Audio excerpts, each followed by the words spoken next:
Corona और ज़ियाबीतस। जब हम ज़ियाबीतस की बात करते हैं और कोरोना की, तो पहला सवाल जो लोग हमसे पूछते हैं कि जी क्या जिन लोगों को ज़ियाबीतस है उनको कोरोना होने के ज़्यादा चांसेस हैं। तो इसका जवाब ये है कि जो लोग यंग हैं, अभी हेल्दी हैं, जिनकी एज ज़्यादा नहीं हुई है और जिनकी शुगर बहुत अच्छी कंट्रोल है, उनमें और आम पब्लिक में कोरोना होने का कोई फ़र्क नहीं है। अगर हम ये कहें कि जितनी एक शुगर वाले मरीज़ के चांसेस हैं उतने ही एक बग़ैर शुगर वाले मरीज़ के चांसेस हैं।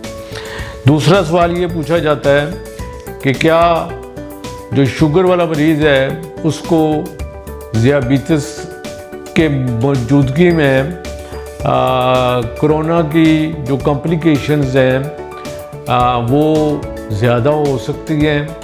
तो इसका जवाब ये है कि हमें ये चीज़ देखनी है कि पेशेंट की एज कितनी है, उसकी कोमॉर्बिडिटीज़ यानी उसके साथ और कौन कौन सी ज़ियाबीतस की वजह से या किसी और वजह से कोई और बीमारियां हैं, जैसे कि गुर्दे की बीमारी या दिल की बीमारी या फेफड़ों की बीमारी।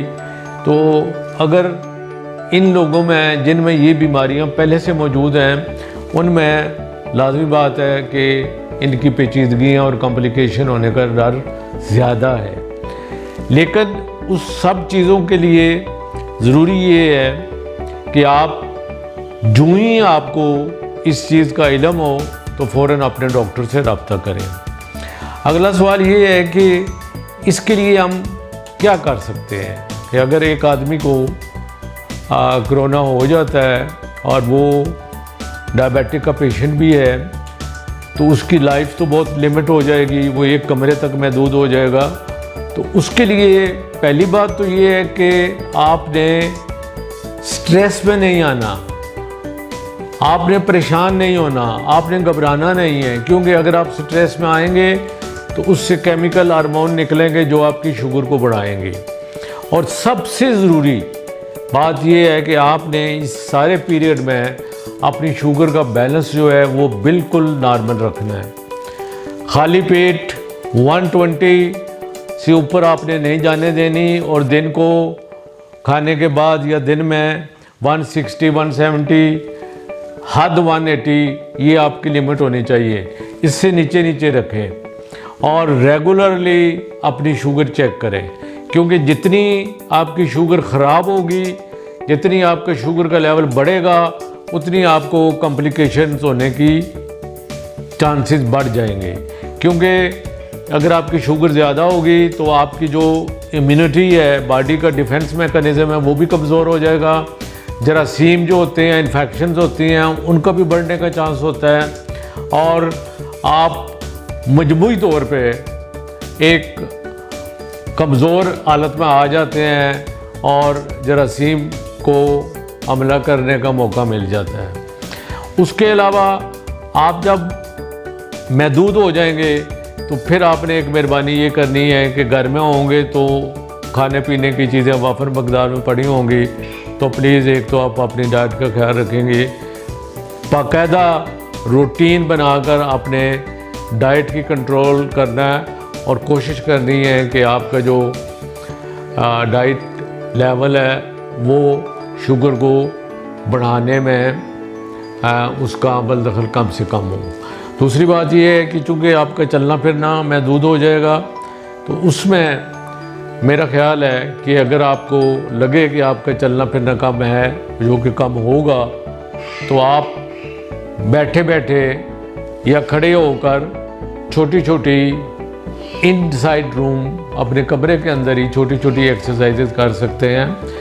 आप जैसे पीटी की शक्ल में कर सकते हैं, आप बाजुओं की एक्सरसाइज कर सकते हैं, आप अपने पाँव की टांगों की एक्सरसाइज कर सकते हैं।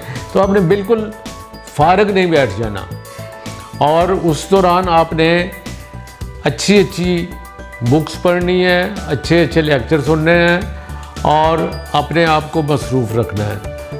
इसके अलावा अगर आपको लगता है कि अगर आपकी सेहत में थोड़ी सी भी पेचीदगी आ रही है, सांस में मुश्किल आ रहा है और आपका बुखार ज़्यादा हो रहा है, तो आपने फौरी तौर पर अपने डॉक्टर को बताना है और जो भी आपके इलाके में कोविड का हॉस्पिटल है वहाँ पे रिपोर्ट करना है, क्योंकि कोशिश ये होनी चाहिए कि आपका मसला जो है वो वेंटिलेटर पे जाने से पहले कंट्रोल हो जाए।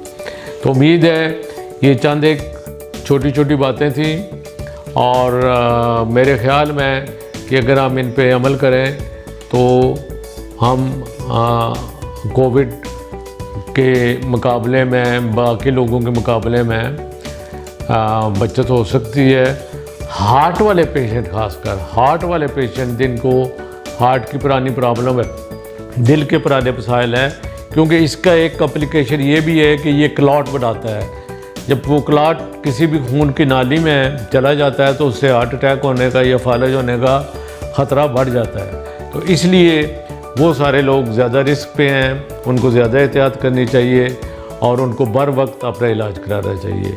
अल्लाह ताला हम सबको इस आफत से महफूज रखे और आपको सेहत दे। आमीन। खुदा हाफिज़।